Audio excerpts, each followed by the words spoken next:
الحمد لله رب العالمين، والصلاة والسلام على سيد الأنبياء والمرسلين. أما بعد فأعوذ بالله من الشيطان الرجيم. بسم الله الرحمن الرحيم. قال الله تبارك وتعالى في القرآن المجيد: قد جاءكم من الله نور وكتاب مبين. وقال الله تبارك وتعالى في مقام آخر: قل لا أسألكم عليه أجرا إلا المودة في القربى.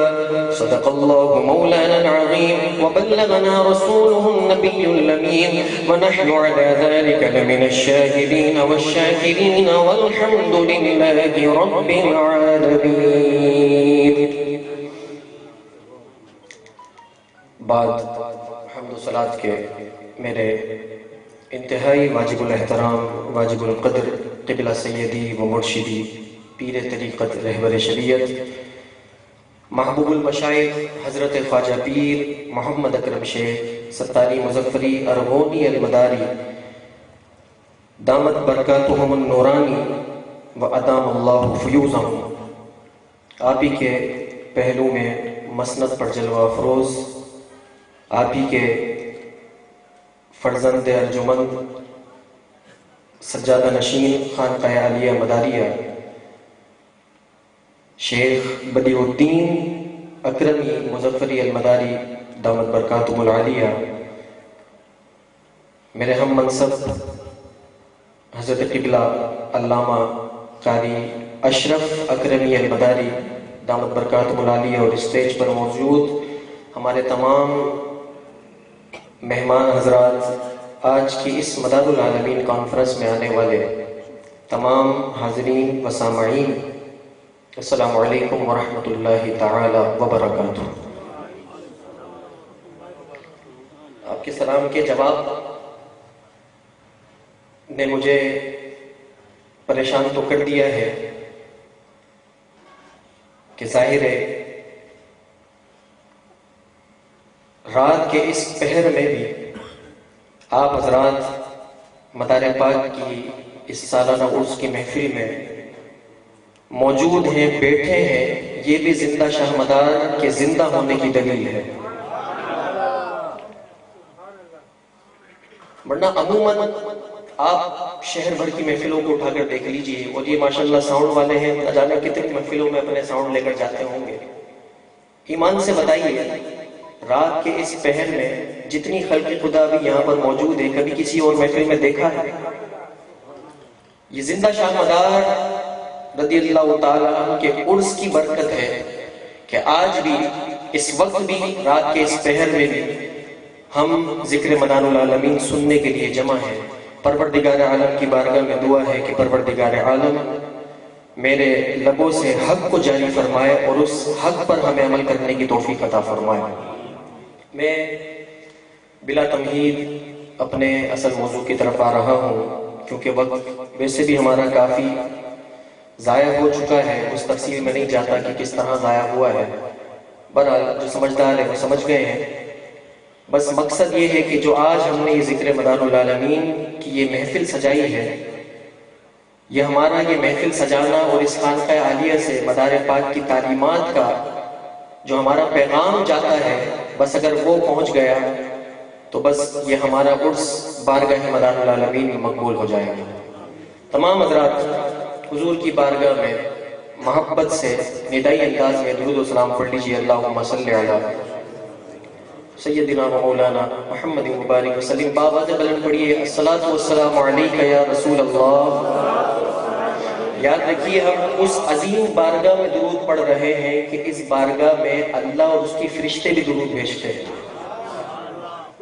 اس عظیم ذات کی بارگاہ میں جو تاجدار مدینہ ہے،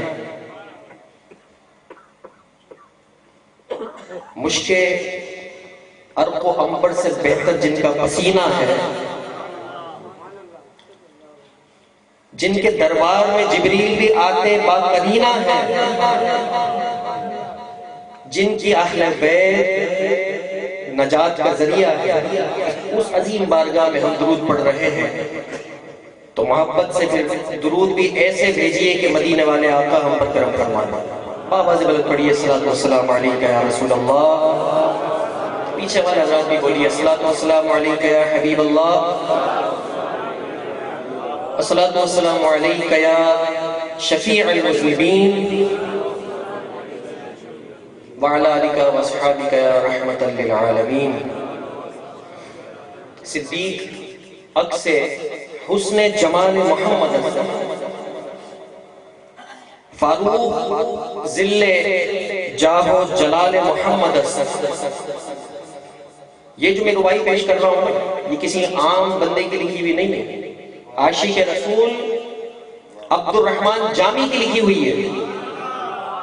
وہ فرماتے ہیں کہ صدیق عکس حسن جمال محمد، فاروق ذل جاہ و جلال محمد، عثمان ضیاء شمس جمال محمد، اور حیدر بہار باغ فصال محمد۔ اسلام ماں اطاعت خلفائے راشدین، اسلام ماں اطاعت خلفائے راشدین، ایمان ماں محبت آل محمد۔ شاعر نے بہت خوب لکھا، اور یہ شعر جو ہے میرے مضمون کے مطابق ہے جو میں اپنی اصل گفتگو کی طرف آ رہا ہوں، کہ ان کو کن کو تاجدار کائنات، ان کو امین رتبہ بے حد بنا دیا، ان کو امین رتبہ بے حد بنا دیا، احمد تھے وہ خدا نے محمد بنا دیا، احمد تھے وہ خدا نے محمد بنا دیا، پہلے خدا نے خلق کیا ان کے نور کو، پہلے خدا نے خلق کیا ان کے نور کو، پھر اس کائنات کا مقصد بنا دیا۔ اللہ تبارک و تعالیٰ نے قرآن مجید میں ارشاد فرمایا قد جاءکم من اللہ نور و کتاب مبین، تحقیق آیا تمہارے پاس ایک نور اللہ کی طرف سے اور روشن کتاب۔ میں بلا تمہید وقت کو ضائع کیے ہوئے، وقت کو ضائع کیے بغیر اپنے اصل مضمون کی طرف آ رہا ہوں۔ مفسرین کرام نے اس آیت کی تفسیر کے ضمن میں ارشاد فرمایا کہ اس آیت مبارکہ میں جو نور کا لفظ آیا ہے اس سے مراد محمد عربی کی ذات ہے۔ کس کی ذات ہے؟ باون بلند بولیے، محمد عربی صلی اللہ علیہ وآلہ وسلم کی ذات ہے۔ حضرت جابر رضی اللہ تعالیٰ عنہ نے پوچھا یا رسول اللہ صلی اللہ علیہ وآلہ وسلم، اللہ نے سب سے پہلے کیا خلق فرمایا؟ کیونکہ اللہ تبارک و تعالیٰ نے خود اپنا تعارف فرمایا ہے حدیث قدسی میں کنت کنزا مخفیا، میں چھپا ہوا خزانہ تھا، میں نے چاہا کہ میں جانا جاؤں تو میں نے نور محمدی کو پیدا فرما دیا۔ آقا کریم علیہ السلام نے فرمایا کہ سنو، اگر جاننا چاہتے ہو کہ رب کائنات نے اس کائنات میں سب سے پہلے کیا خلق فرمایا تو آقا نے فرمایا اول ما خلق اللہ نوری، سب سے پہلے رب کائنات نے میرے آقا محمد عربی کے نور کو خلق فرمایا ہے۔ سب سے پہلے میرا نور خلق فرمایا ہے رب کائنات نے، اس کے بعد پوری کائنات وجود میں آئی ہے۔ اور آقا کا نور کس سے پہلے ہے؟ سورج کی روشنی سے پہلے ہے، چاند کی چاندنی سے پہلے ہے،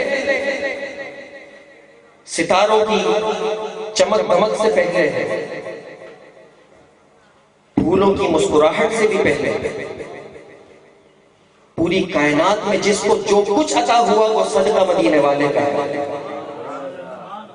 صدیق کو صداقت ملی تو کملی والے کے صدقے میں ملی، فاروق کو اگر شجاعت ملی، عدالت ملی تو صدقہ مدینے والے کا ہے، عثمان کو سخاوت ملی تو صدقہ مدینے والے کا ہے، اور حیدر کو شجاعت ملی تو صدقہ کملی والے کا ہے۔ آقا کریم علیہ السلام نے یہاں تک فرمایا، حدیث قدسی اللہ تبارک و تعالی نے فرمایا، لولا کلمات اظہرت الربوبیہ، اے محبوب اگر آپ کو بھیجنا، آپ کو تخلیق کرنا مقصد نہ ہوتا تو میں اپنی ربوبیت بھی ظاہر نہ کرتا، میں اپنا رب ہونا بھی ظاہر نہ کرتا۔ پوری کائنات میں جو کچھ روشنی ہے، جو کچھ چمک رہا ہے رب کائنات کی قدرت سے، وہ صدقہ مدینے والے کا ہے، صدقہ مدینے والے کا ہے۔ پھر آقا کریم علیہ السلام نے سے صحابہ نے پوچھا، یا رسول اللہ آپ نبی کب بنے؟ یہ تو نور کی بات ہوئی، یہ بات تو سمجھ میں آ گئی کہ سب سے پہلے اللہ نے آقا علیہ السلام کے نور کو خلق فرمایا ہے۔ صحابہ نے پوچھا، یا رسول اللہ آپ نبی کب بنے؟ آقا کریم علیہ السلام نے فرمایا، کنت نبیا و آدم بین الماء والطین، میں اس وقت بھی نبی تھا جب آدم پانی اور مٹی کے درمیان تھے، میں اس وقت بھی نبی تھا۔ کنت نبیا و آدم بین الجسد والروح، اس وقت بھی نبی تھا جب آدم روح اور جسم کے درمیانی مراحل طے کر رہے تھے، اس وقت بھی نبی تھا۔ اور الحمدللہ ہم اہل سنت و جماعت کا عقیدہ یہ ہے کہ جس مقام پر آقا کریم علیہ السلام جلوہ افروز ہیں، یعنی آپ کی قبر انور، جس مقام پر آقا کریم علیہ السلام جلوہ افروز ہیں، آرام فرما رہے ہیں، لیٹے ہوئے ہیں، آپ کے جسم اقدس سے جو حصہ زمین کا جڑ گیا ہے، توجہ ہے، جو حصہ آقا کریم علیہ السلام کے جسم اقدس کو چھو گیا ہے، مس ہو چکا ہے، وہ ٹکڑا کعبۃ اللہ اور عرش الہی سے بھی زیادہ عظمت رکھتا ہے۔ ایسا ہے کہ نہیں؟ جس مقام پر آقا کریم علیہ السلام جلوہ افروز ہیں، وہ ٹکڑا، وہ زمین، وہ سبز گنبد کے سائے تلے جہاں آقا کریم علیہ السلام کا مدفن ہے، وہ مقام بیت اللہ اور عرش الہی سے بھی زیادہ افضل و اعلیٰ ہے۔ اب آپ کی توجہ یہاں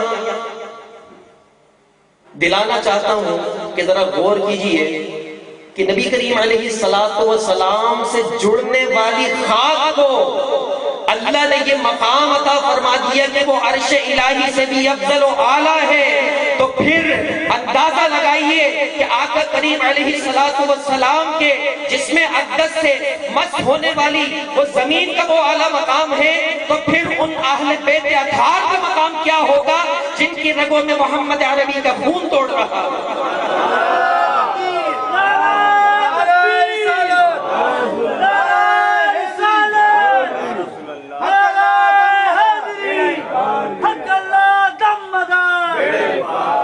آپ کے جسم اقدس سے جو خاک جڑ گئی، اس خاک کا یہ عالم ہے، تو پھر جو آپ کے خاندان والے ہیں، جو آپ کی اہل بیت ہیں، ان کا مقام و مرتبہ کیا ہوگا؟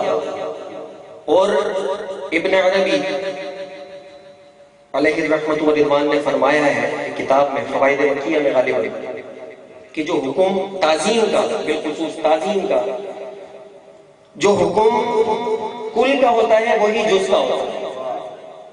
سمجھ رہے بات؟ تھوڑی موٹی بات ہے، شاید سمجھ نہیں آئی ہوگی، یعنی ایک مثال سے سمجھاتا ہوں۔ اب یہ ایک گلاب کا پھول ہے، آپ پورے گلاب کے پھول کو اٹھائیے، وہی خوشبو ہوگی، اور اس کی اگر ایک پتی نکال لیجئے تو اس میں بھی وہی خوشبو ہوگی۔ یہ کل ہے اور یہ جز ہے، سمجھیں بات کو آپ؟ یہ کل ہے، یہ کیا ہے؟ جز ہے۔ جو حکم کل کا ہے وہی جز کا ہے۔ جو تعظیم ہم آقا کریم علیہ السلام کی کریں گے وہی تعظیم آقا کے صحابہ اور اہل بیت اطہار کی کریں گے۔ یہ ہے حضور کی اہل بیت. اور پھر میں نے قرآن مجید والفرقان حمید کی ایک اور آیت کی تلاوت فرمائی. دوسرے مقام پر اللہ تبارک و تعالیٰ نے فرمایا میں اپنے موضوع کو بڑی سپیڈ میں کھینچ رہا ہوں کیونکہ مجھے اندازہ نہیں تھا کہ میری تقریر جب شروع ہوگی تو یہ وقت ہو جائے گا. لیکن ماشاءاللہ جس طرح آپ جوش اور جذبے کے ساتھ سن رہے ہیں تو میری مایوسی دور ہو چکی ہے.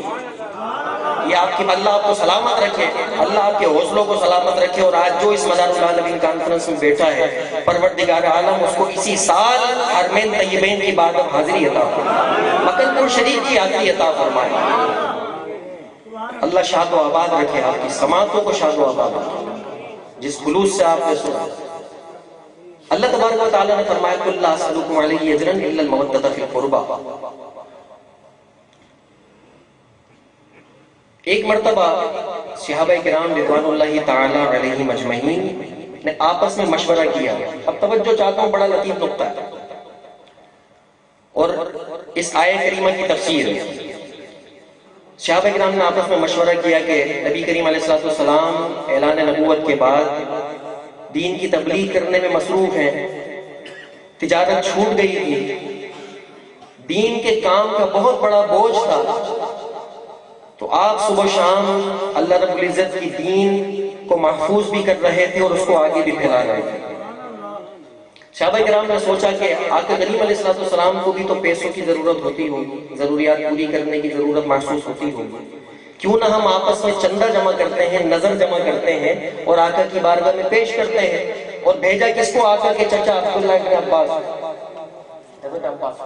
وہ گئے آقا کی بارگاہ میں, کہا کہ یا رسول اللہ آپ کے چہیدے صحابہ نے یہ کچھ نذرانہ جمع کیا ہے اور یہ آپ کی بارگاہ میں پیش کیا ہے, اگر آپ قبول فرما لیں تو عنایت ہو جائے گی.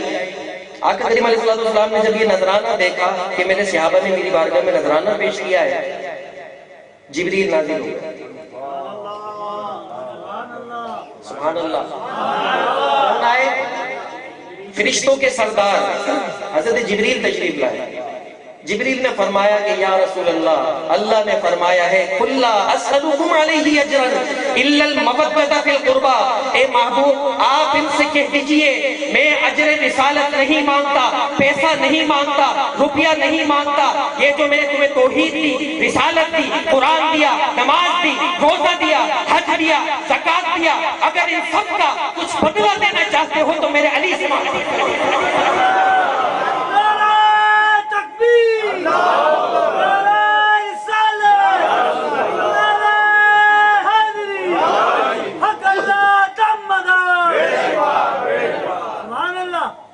اجر رسالت دینا چاہتے ہو, یہ نظر نہ دو, پیسہ نہ دو, روپیہ نہ دو, اگر کچھ دینا چاہتے ہو تو میری اہل بیت سے محبت کرو.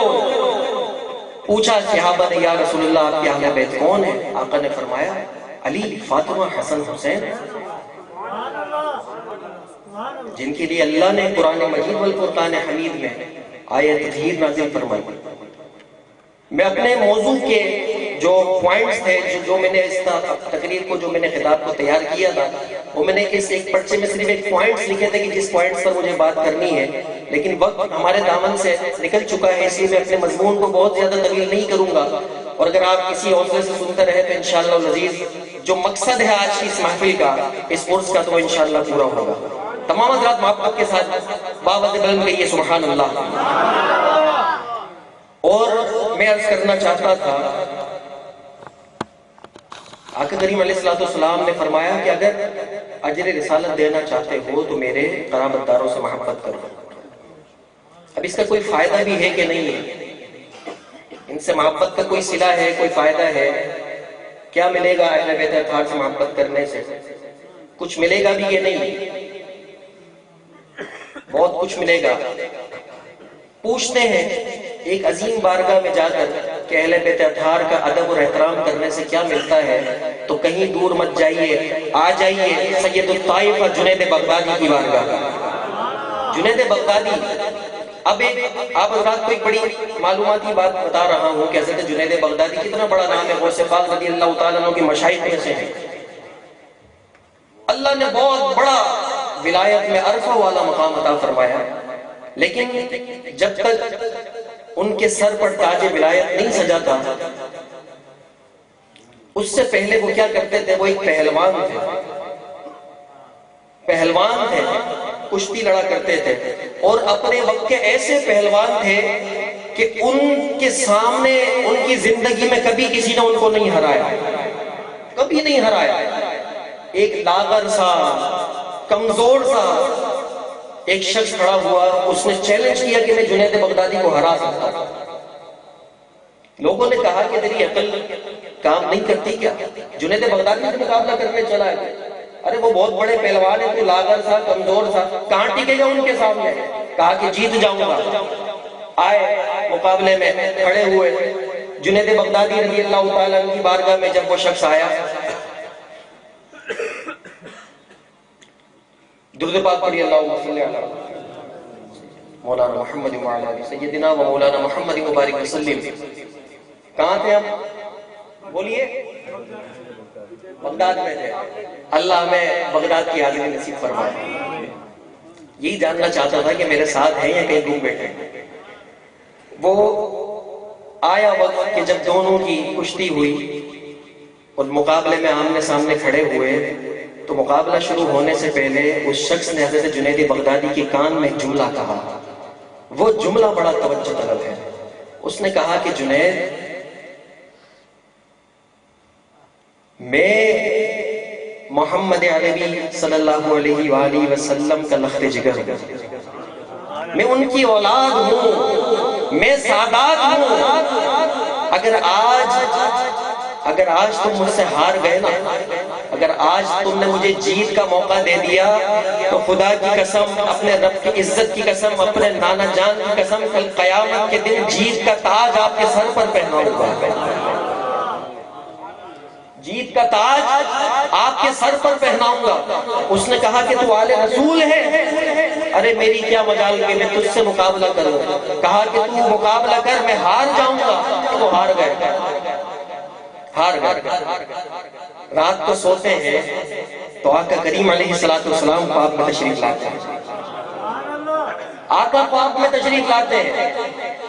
کہا کہ جنید، آج جو تو نے میرے بچے کا احترام کیا ہے، اس نے تجھ سے وعدہ کیا ہے کہ روز محشر تیرے سر پر ولایت اور تیرے سر پر فتح کا تاج سجاؤں گا۔ آج میں تجھے دنیا میں عزت و مقام عطا فرماتا ہوں کہ رب کائنات تجھے ولایت کا وہ تاج عطا فرمائے گا کہ تمام اولیاء تیرے دستے تلے ہوں گے، تیرے سائے کے نیچے۔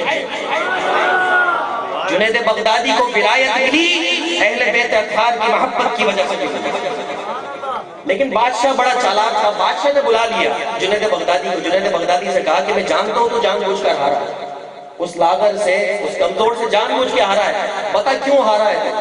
وہ جو جملہ جنید بغدادی نے فرمایا نا، رفیق شیخ صاحب، وہ ہے کربلا۔ جنید بغدادی نے کہا، بادشاہ وقت ہوں کہ میں اتنا ظالم تو نہیں، میں شمر تو نہیں تھا کہ میں فرزند رسول کے سینے پر بیٹھ جاتا، فرزند رسول کے سینے پر چڑھ جاتا۔ تو اسی احترام کی وجہ سے رب کائنات نے انہیں سید الطائف بنایا ہے، سید الطائف، عرفہ والا مقام کے غوث پاک رضی اللہ تعالیٰ عنہ کے مشائخ میں سے ہیں۔ تو اہل بیت اطہار کی محبت کے قصے بے شمار ہمیں کتب حدیث میں، کتب تصوف میں ملیں گے۔ میں صرف ایک دو واقعات بیان کر کے صاحب عرس کی طرف آ رہا ہوں، اور اسی سے تعلق جوڑتے ہوئے کہ ایک مرتبہ حضرت ابو ہریرہ رضی اللہ تعالی عنہ، کوئی چھوٹا نام نہیں ہے صحابہ میں، امیر المومنین فی الحدیث، حدیث کے اندر ان کو امیر المومنین مانا جاتا ہے۔ 4000 سے زائد آقا کی حدیثیں ان کے سینے میں محفوظ ہیں۔ اتنے بڑے حدیث کے حافظ، اتنے بڑے جلیل القدر صحابی ابو ہریرہ رضی اللہ تعالیٰ عنہ صحابہ اکرام کی جھرمٹ میں بیٹھ کر درس حدیث دے رہے تھے۔ اب جیسے اس وقت میں آپ سے ہم کلام ہوں نا، آپ کا چہرہ میری طرف ہے اور میرا آپ کی طرف ہے، ابھی کوئی جب پیچھے سے آئے گا نا، پیچھے سے آنے والے کو میں دیکھوں گا، آپ نہیں دیکھ پائیں گے، ایسا ہی کیونکہ آپ میری طرف دیکھ رہے ہیں۔ تو دوران درس مدینے میں بارش کا سما تھا، اور امام علی مقام امام حسین علیہ السلام گھوڑے سے اتر کر نیچے تشریف لائے تو امام حسین علیہ السلام کی مبارک قدموں کو زمین کی خاک نے بوسہ دے دیا. یعنی آپ کے جو پیر مبارک تھے وہ بارش کی وجہ سے وہ کیچڑ میں اور وہ مٹی کے اندر جو ہے وہ بھر گئے. ابو ہریرہ رضی اللہ تعالیٰ عنہ گھر سے حدیث چھوڑ کر ان کی طرف دوڑے. اب توجہ دلانا چاہتا ہوں کہ گھر سے حدیث چل رہا ہے اور سامنے سے شہزادہ رسول تشریف لا رہے ہیں. دوڑتے ہوئے گئے اور اپنا امامہ اتارا ابو ہریرہ رضی اللہ تعالیٰ عنہ.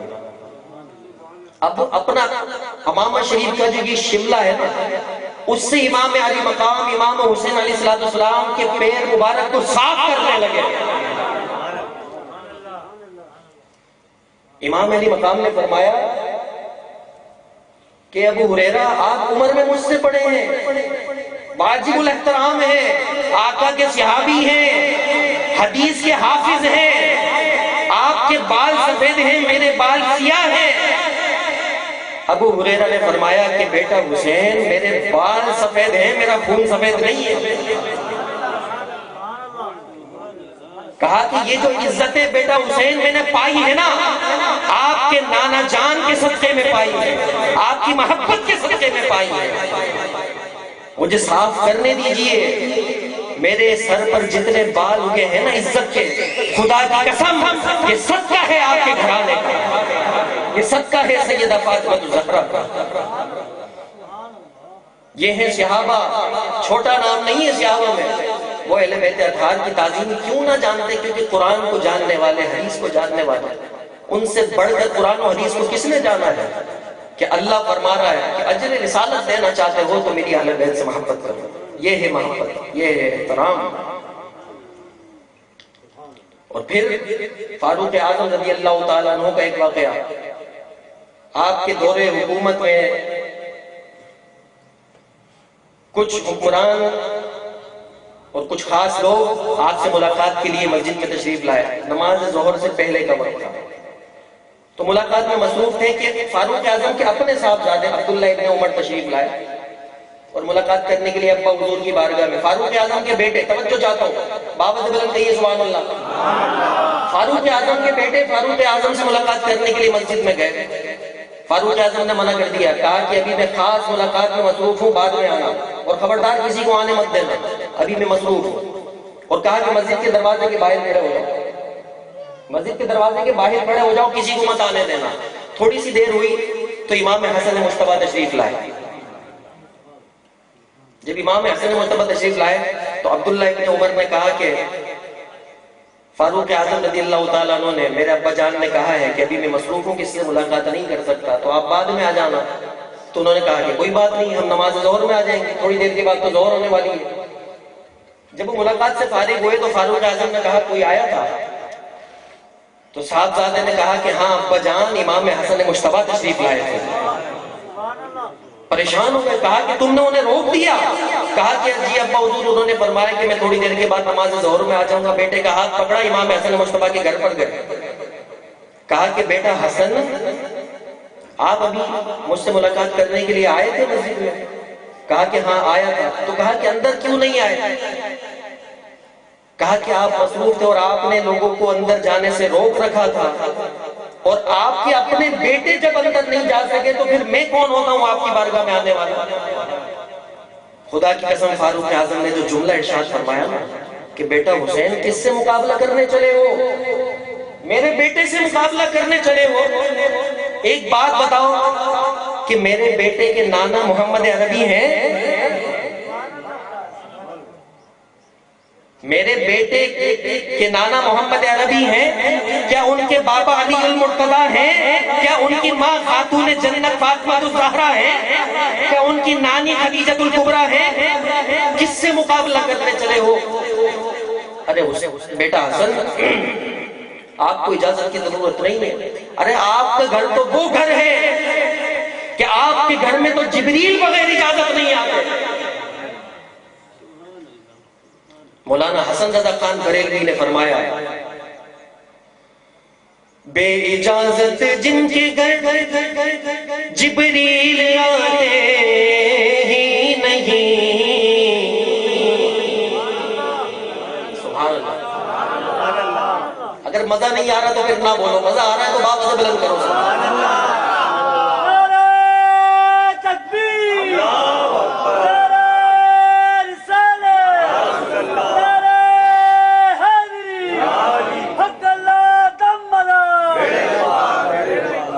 بے اجازت جن کے گھر جبریل آتے نہیں. مولانا حسن رضا خان فاضل بریلوی فرماتے ہیں بے اجازت جن کے گھر جبریل آتے ہی نہیں. قدر والے جانتے ہیں قدر و شان اہل بیت. قدر والے جانتے ہیں قدر و شان اہل بیت. کہا کہ بیٹا آپ کے گھر میں تو جبریل بغیر اجازت نہیں آتے، آپ کو اجازت لینے کی کیا ضرورت ہے؟ اور زاروں قطار رونے لگے. کہا کہ عمر کو جو عزتیں ملی ہیں نا، عمر کو جو عزتیں ملی ہیں وہ اسی گھر کے صدقے میں ملی ہیں. اب میں تبرک کے طور پر، کیونکہ اہل بیت اطہار کا ذکر ہو چکا، ایک روایت صحابہ کرام کی شان میں، خلفائے راشدین کی شان میں بھی عرض کر کے میں مدار پاک کی بارگاہ میں سر جھکا کر حاضر ہو جاؤں گا. امام جلال الدین سیوطی رضی اللہ تعالیٰ عنہ نے اس حدیث کو نقل کیا. کہا کہ آقا کریم علیہ السلام سے آقا کریم علیہ السلام نے جبریل سے پوچھا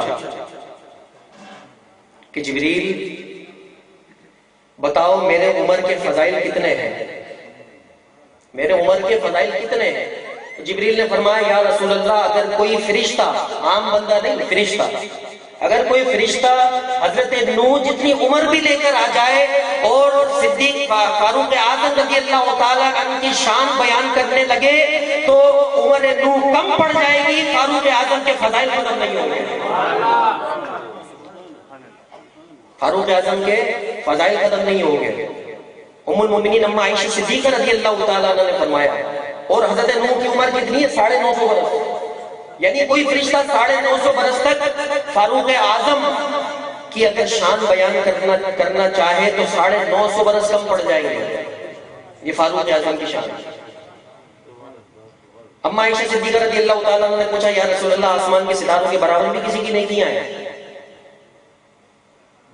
تو آقا کریم علیہ السلام نے فرمایا، اب جواب دینے سے پہلے میں ایک نقطہ دینا چاہتا ہوں، روکنا چاہتا ہوں یہاں پر کہ دیکھو یار کہ اما عائشہ صدیقہ رضی اللہ تعالیٰ عنہ کو معلوم ہے کہ آقا جانتے ہیں کہ آسمان میں تارے کتنے ہیں. کوئی نہیں جانتا آسمان میں تارے کتنے، کوئی بتا دے کتنے، انعام لے جائے. اما عائشہ صدیقہ رضی اللہ تعالیٰ عنہ نے بتایا کہ میں جانتی ہوں کہ آقا کو علم ہے کہ آسمان میں تارے کتنے ہیں. تو آقا نے فرمایا کہ ہے نا ایسا شخص ہے، بالکل ہے. کہا کہ میرا عمر ہے نا، اس کی نیکیاں آسمان کے تاروں کی برابر ہیں. خوش تو ہوئی لیکن دل کے اندر ایک تشنگی سی پیدا ہونے لگی. انہوں نے سوچا کہ شاید میرے ابا جان کا ذکر کریں گے، سیدنا صدیق اکبر رضی اللہ تعالیٰ عنہ کا نام لیں گے. تو آقا نے خود دریافت کیا کہ عائشہ کیا سوچ رہی ہو؟ کہا کہ یا رسول اللہ میں نے سوچا کہ آسمان کے تاروں کے برابر اگر کسی کی نیکی ہے تو شاید آپ میرے بابا جان صدیق اکبر کا نام لیں گے. تو آقا کریم علیہ السلام نے فرمایا کہ عائشہ عمر کی تمام نیکیاں مل کر صدیق اکبر کی ایک نیکی بنتی ہے. فاروق اعظم کی نیکیاں آسمان کے تاروں کے برابر، تو تمام نیکیاں مل جائیں تو صدیق اکبر کی ایک نیکی بنتی ہے. یہ ہے صدیق اکبر. صدیق اکبر کو صداقت ملی تو اسی اہل بیت اطہار کے گھرانے کی تعظیم کرنے کی وجہ سے ملی. جس کو جو مرتبہ ملا، قطب المدار کو مداریت ملی تو صدقہ ہے اہل بیت اطہار کے گھرانے کا. قطب المدار کو مرتبہ قطب المدار عطا ہوا تو صدقہ ہے اہل بیت اطہار کے گھرانے کا. اور یہ گھرانہ کوئی معمولی گھرانہ نہیں ہے، یہ وہ گھرانہ ہے کہ جہاں پر جبریل امی دربان بن کر حاضر ہوتے ہیں. جنت کی حوریں اس دربار پہ جھاڑو لگایا کرتے ہیں. جنت کے فرشتے کبھی قیدی بن کر، کبھی اسیر بن کر، کبھی سائل بن کر اس دروازے کی روٹیوں کی بھیک مانگا کرتے ہیں. اور اس گھرانے کو عاشق جو ہے نا، عاشقوں کی بات کر رہا ہوں، کسی اور کی نہیں. اس گھرانے کو عاشق جو ہے نا وہ جنت الفردوس سے بھی افضل و اعلیٰ مانتے ہیں. یہ وہ گھرانہ ہے، اسی گھرانے کے چشم و چراغ، اسی گھرانے کے لخت جگر، اسی گھرانے کے گلشن میں کھلنے والے ایک پھول کا نام ہے جس کا نام سید بدیع الدین قطب المدار زندہ شاہ مدار. زندہ شاہ مدار اسی گھرانے کے چشم و چراغ ہیں. آل نبی ہیں، اولاد علی ہیں، حسنی ہیں، حسین ہیں. 10 واسطوں سے آپ کا شجرہ نسب.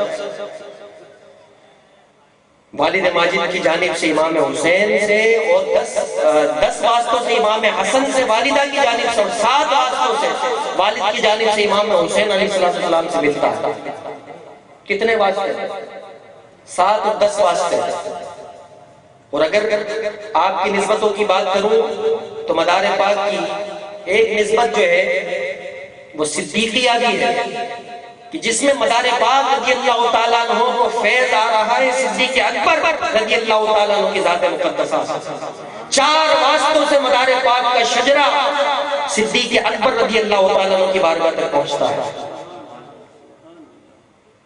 خدا کی قسم میں نے جتنا اولیاء اللہ کو پڑھا ہے مجھے ایسا شجرہ نظر نہیں آیا کسی کا. یقین جانیے نظر نہیں آیا کہ جن کا ایک شجرہ صدیق اکبر کی بارگاہ میں جاتا ہو اور ایک شجرہ مولا علی کی بارگاہ میں بھی جاتا ہو. روحانیت کے اعتبار سے بھی دیکھا جائے تو آپ کا شجرہ نبی کریم علیہ السلام تک پہنچتا ہے. نسبی اعتبار سے دیکھا جائے تو بھی پہنچتا ہے، کیونکہ آپ امام جعفر صادق رضی اللہ تعالیٰ عنہ کی اولاد سے ہیں. اور ایک نسبت جو ہمارے علماء نے لکھی ہے وہ یہ ہے کہ آپ کو مہدیہ نسبت بھی حاصل ہے، جس میں براہ راست ڈائریکٹ آپ کو فیض ملا ہے امام زمانہ امام مہدی علیہ السلام. ایک نسبت آپ کی اویسی ہے، ایک نسبت اویسی ہے. اور اویسی نسبت کیا ہوتی ہے؟ اویسی نسبت وہ ہوتی ہے، اشرف جہانگیر سمنانی رضی اللہ تعالیٰ عنہ نے بتایا کہ اویسی نسبت وہ نسبت ہوتی ہے کہ جس میں وہ مرد مومن، وہ ولی کامل براہ راست آقا کریم علیہ السلام کے حجرہ عنایت سے فیض حاصل کرتا ہے. اس کو نسبت اویسی کہتے ہیں. مدار پاک کو یہ نسبت اویسی بھی حاصل ہے. اب یقین جانیے کہ وقت اتنا ہو گیا ہے کہ میں مدار پاک کی سیرت پر، آپ کی شان پر، آپ کے فضائل پر میں کیا کیا بولوں کہ حق ادا ہو جائے. خدا کی قسم ہماری زندگیاں ختم ہو جائیں گی، حق ختم نہیں ہوگا. ہم حق ادا نہیں کر سکتے کہ جو تبلیغ قطب المدار نے اس دنیا میں فرمائی ہے، اس امت پر جو احسان عظیم کیا ہے. یہ کون قطب المدار ہے؟ یہ وہ قطب المدار ہے کہ جن کو رب کائنات نے 596 سال کی عمر عطا فرمائی. یہ وہ قطب المدار ہے جس نے اپنی زندگی میں پوری دنیا کے 7 چکر لگائے ہیں. یہ وہ قطب المدار ہے جس نے ساری زندگی نہ کچھ کھایا نہ کچھ پیا. یہ وہ قطب المدار ہے جن کے چہرے انور پر ہمیشہ 7 نقاب رہا کرتے تھے. یہ وہ قطب المدار ہے جس نے دین کی خاطر ساری زندگی شادی نہیں فرمائی. یہ وہ قطب المدار ہے جن کے جسم اقدس پر کبھی بھول کر بھی مکھی نہیں بیٹھی. یہ وہ قطب المدار ہے.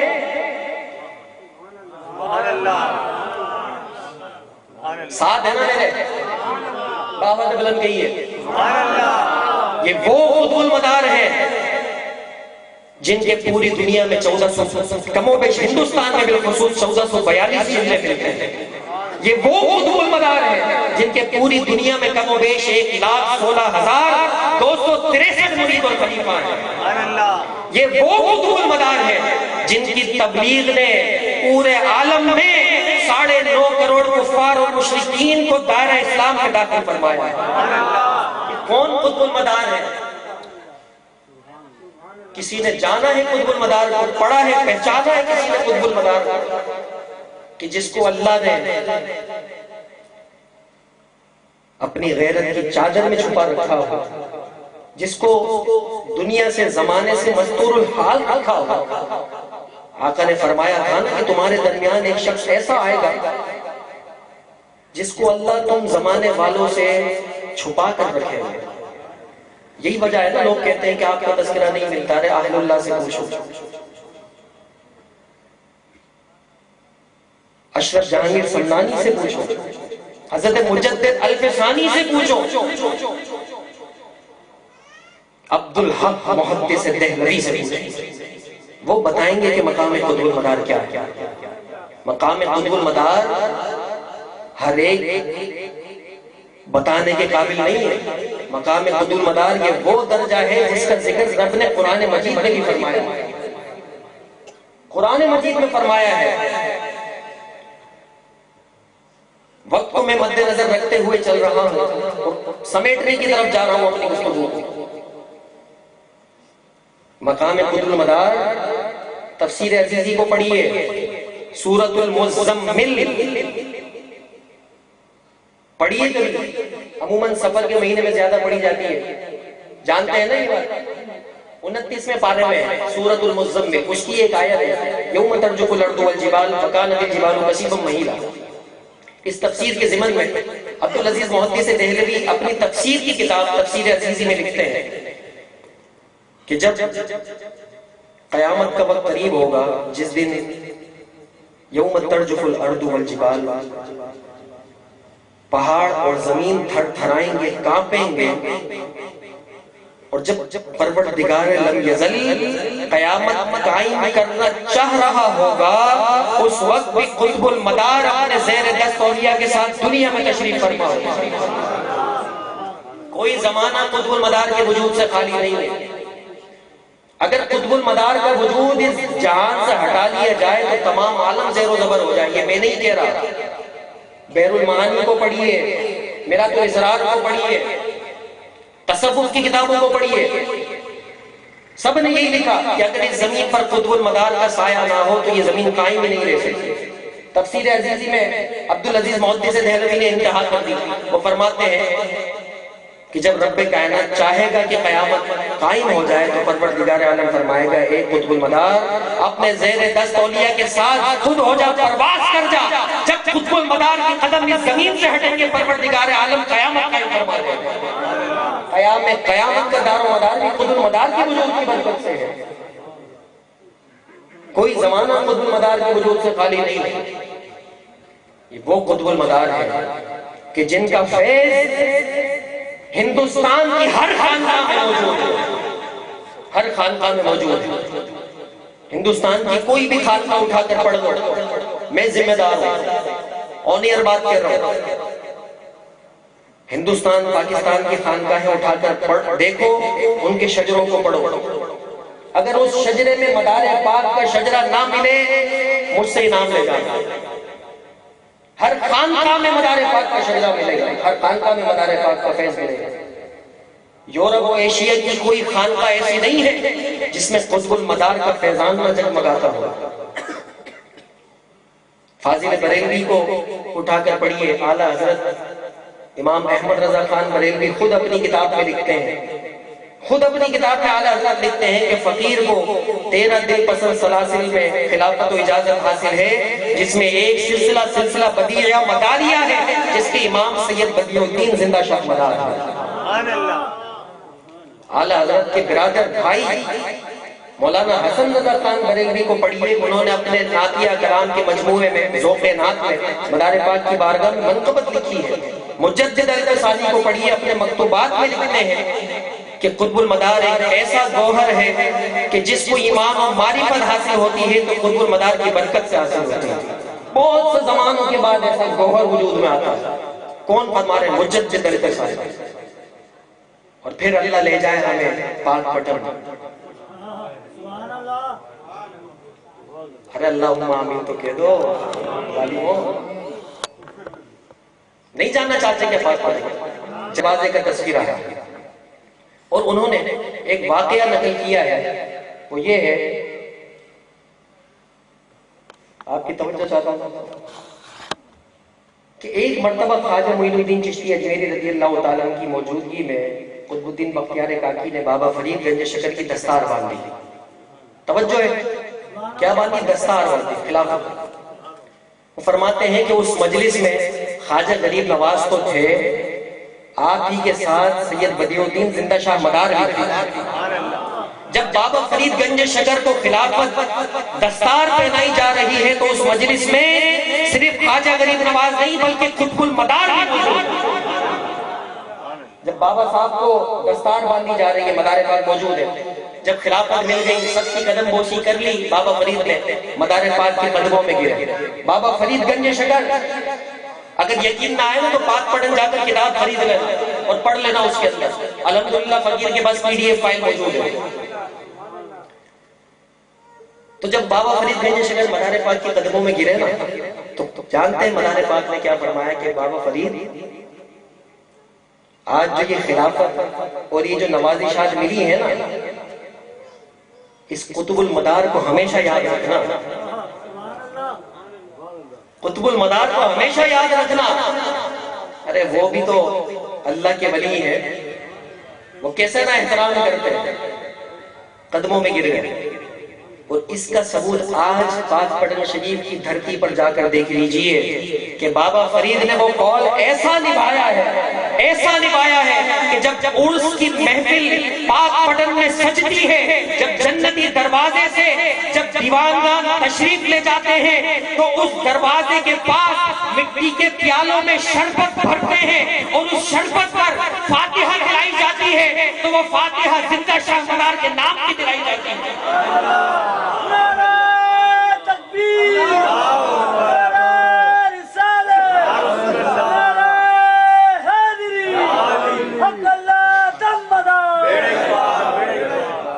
وہاں کے سجاد خان سے پوچھ لینا جا کر، میری بات اگر غلط ہو نا تو یہ ریکارڈ ہو رہی ہے، جب انٹرنیٹ پر جائے تو یہ کلپ، یعنی اس کو توڑیے گا، کاٹیے گا، سپلٹ کر کے آپ ان کو سنا دیجئے گا کہ حضرت ایسا ہے یا نہیں.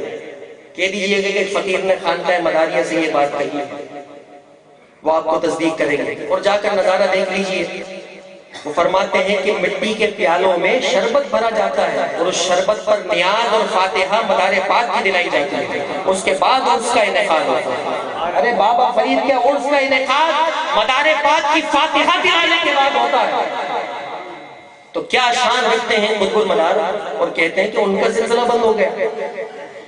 ارے اگر ان کا سلسلہ بند ہو گیا، خدا کی قسم کسی کا سلسلہ جاری نہیں ہے.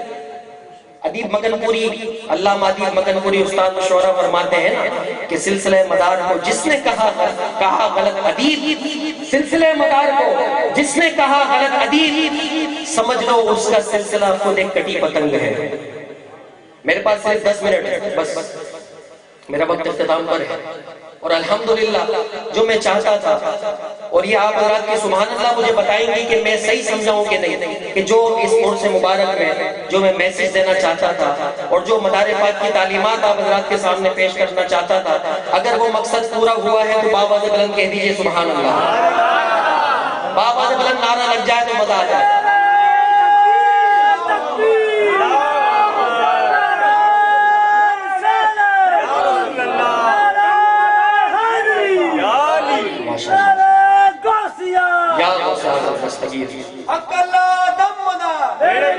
غوث پاک کا بھی نعرہ لگایا کرو نا، بابا سے بلند نعرہ غوثیہ. تو میں عرض کر رہا تھا اپنی گفتگو کو اختتام کی طرف، بس 10 منٹ ہے میرے پاس. تو حاضرین محترم، اگر میں ایک خانقاہ کا ذکر کرنے چلوں تو یہ تو میں نے ایک خانقاہ کا ذکر کیا ہے جو خانقاہ پاک پٹن میں بابا فرید گنج شکر رضی اللہ تعالیٰ عنہ کی ہے.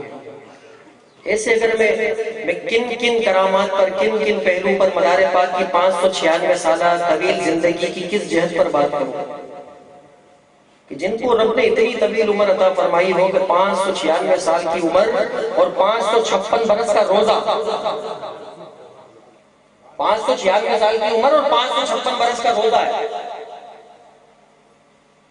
اب حیران ہو گئے نا، یہ 556 برس کا روزہ ارے کون کیسے رکھ سکتا ہے؟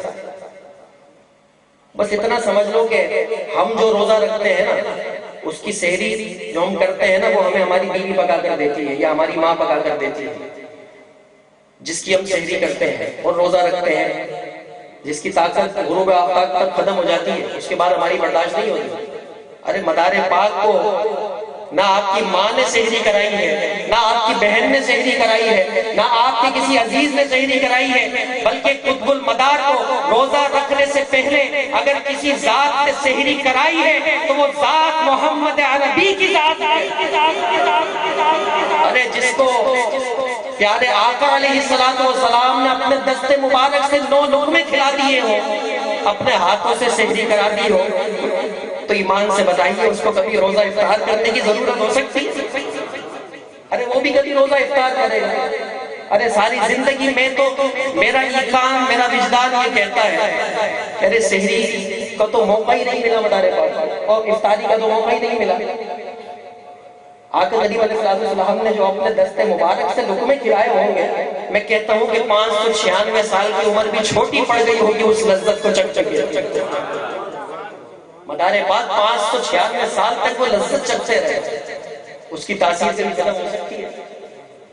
ارے جس شے پر دست مصطفیٰ لگ گیا ہو، کیا کیا نوازشات مدار پاک پر کی ہیں. اگر دست مبارک پر بات کروں نا، چھوٹی سی روایت بیان کرتا ہوں، اینڈ کی طرف جا رہا ہوں، اور یہ سنا ہوا واقعہ ہے لیکن آپ کی انرجی کے لیے بیان کر رہا ہوں. اماں عائشہ صدیقہ رضی اللہ تعالیٰ عنہ نے تندور میں روٹی لگائی، پکتی نہیں، آقا تشریف لائے.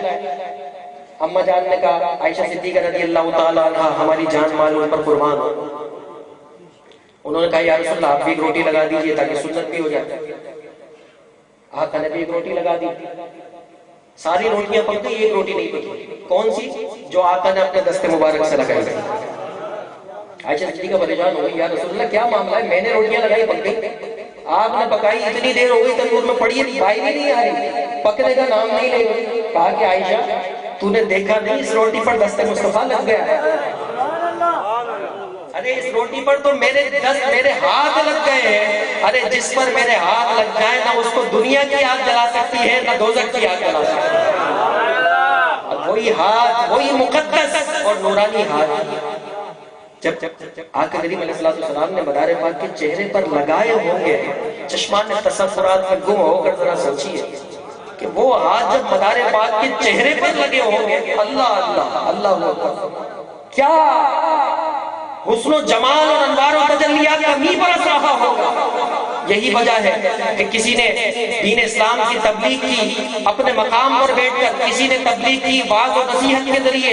مدار پاک نے دین اسلام کی تبلیغ الگ الگ مقامات پر تبلیغ کرتے ہوئے، سیر کرتے ہوئے کی، اور کئی مقام ایسے آتے تھے جب ہندو جوگی جمع ہو جاتے تھے، مدار پاک اپنے چہرے انور سے نقاب کو ہٹاتے تھے اور کہتے تھے کہ دیکھو اس ولی کامل کے نور کو دیکھو، یہ جو نور ہے رب کائنات کا عطا کیا ہوا ہے.